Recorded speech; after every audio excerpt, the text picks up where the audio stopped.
Olá, meus queridos! Tudo bem? Ótimo início de semana, Draft NFL cada dia mais perto.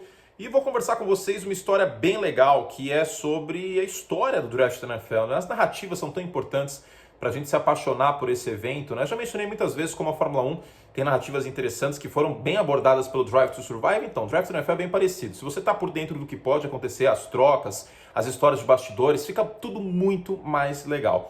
E pegando nessa toada, vou falar um assunto bem interessante hoje, que é um dos paradigmas que a gente teve no draft, que foi sobre o Eli Manning. Para quem não sabe, o Eli Manning não foi draftado originalmente pelo New York Giants, ele foi draftado pelo San Diego Chargers. É sobre isso que eu vou falar no vídeo de hoje, um pouquinho de história da NFL para vocês. Antes de mais nada, se inscreva no canal, like no vídeo e vamos que vamos, que vai ser bem legal esse processo de draft, fazer alguns vídeos mais atemporais também, para contar um pouco da história do draft. Você pode estar vendo esse vídeo, por exemplo, em julho, em outubro, não sei. Se você estiver, coloca aí nos comentários.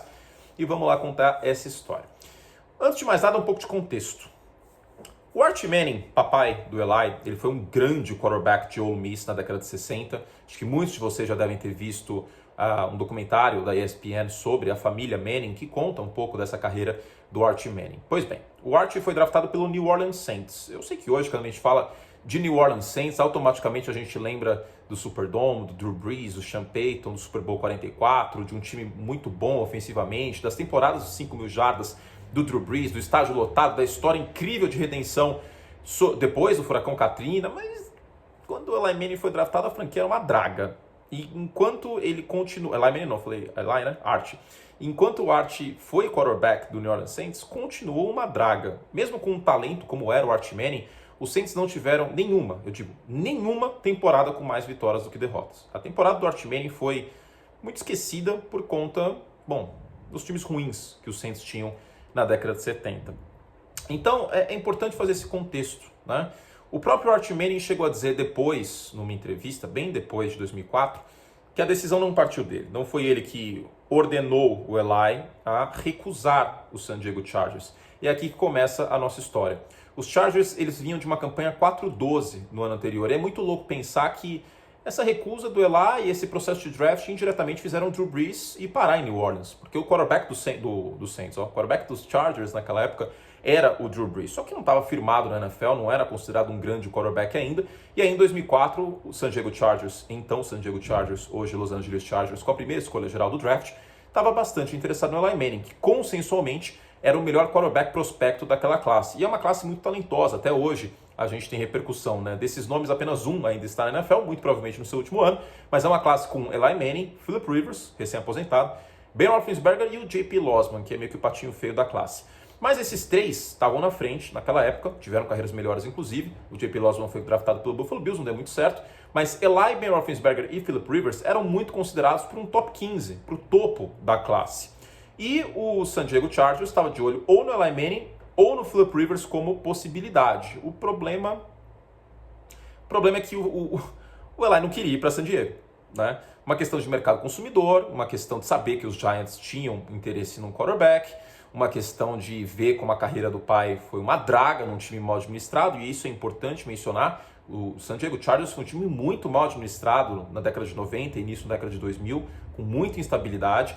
E, o Eli, junto do seu agente, o Tom Condon, falaram, não vamos jogar. E como que isso foi feito? O Tom Condon, agente do Eli, empresário do Eli, ele falou com o general manager, falou assim, se vocês draftarem o Eli na primeira, ele não vai jogar. Vocês vão gastar uma escolha de draft à toa. Uma situação muito parecida com o John Elway, em 83. O Baltimore Colts também era um time bem mal administrado. Naquela época, o John Elway bateu o pé e acabou não jogando pelo Baltimore Colts. Foi draftado pelos Colts, mas depois trocado para o Denver Broncos. E o resto é história, né? Vou contar essa história outro dia, inclusive. Só que tem um probleminha. O general manager dos Chargers tornou a conversa pública. Muito provavelmente para ver se conseguia algum interessado, algum time hipotecando a vida pelo Eli. E aí chegou o dia do draft e não havia nenhum negócio feito. Não havia nenhuma troca, não havia nenhuma conversa tão forte assim. E os Chargers foram lá e draftaram o Eli Manning. E o Eli Manning estava na antessala, na green room, na antessala do palco. E aí a gente viu uma das fotos mais constrangedoras da história da NFL, que é o Eli Manning segurando a camisa do San Diego Chargers com a dona Olivia, sua mamãe, com o Art e com o comissário da NFL na época, o Paul Tagliabue. E claramente ele não estava nada feliz de ser draftado pelos Chargers. Foi uma das situações mais constrangedoras aí que o draft propiciou desde sua criação na década de 30. Só que aí começaram as conversas de fato a acontecer algo concreto, né? Os Giants tinham a 4ª escolha geral e não estavam tão longe assim para subir da 4 para 1. Só que não seria subir da 4 para 1, puramente dito. Seria draftar pelo Eli Manning, cujos direitos já eram do San Diego Chargers. Então o que aconteceu? Os Giants draftaram o Philip Rivers, o que foi um choque para o Ben Roethlisberger, que estava sendo esperado que ele fosse ser draftado, e os Giants fizeram isso para trocar com o San Diego, porque era do interesse dos Giants o Ben Roethlisberger, se essa troca não acontecesse. Draftaram o Philip Rivers, e aí trocaram o Philip Rivers, uma escolha de 3ª rodada daquele draft, e uma escolha de 1ª e de 5ª rodada do draft do ano posterior. Deu muito certo para os Chargers, na medida do possível, né? Afinal de contas, mas o Eli ganhou o Super Bowl, o Philip Rivers não, mas bom... Não é todo mundo que ganha Super Bowl e o Eli não jogaria por San Diego. Então, considerando que essa barganha era bem menor para San Diego, deu certo, porque além do Philip Rivers, que foi um dos melhores quarterbacks da história dos Chargers, que junto do Dan Fouts sejam os dois melhores, os Chargers conseguiram com essas escolhas o Sean Merriman, e o Nate Kaeding, bom kicker. O Merriman, um linebacker, um defensor muito bom, inclusive na década de 2000.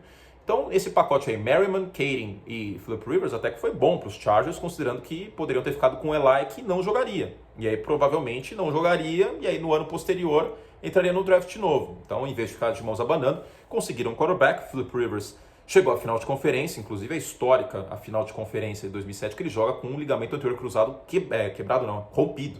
Né? Uma coisa louca. E foi um bom quarterback o Philip Rivers. Foi um quarterback bem acima da média. Acho que até subestimado, com pouco amor.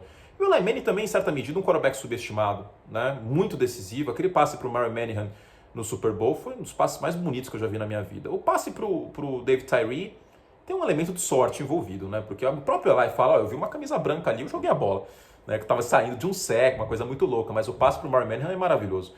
E esse poder de ser decisivo do Eli é uma coisa incrível em pós-temporada e em Super Bowl, né? A gente lembra muito dos Patriots, mas vale lembrar que o Eli Manning eliminou o Brett Favre em Green Bay no último jogo do Brett Favre pelos Packers. Eliminou um 49ers fora de casa numa final de conferência em 2011. Os 49ers estavam muito bem naquele ano. Então tem muito mérito o Eli. Gosto muito dele, inclusive. Queria aproveitar para dizer isso.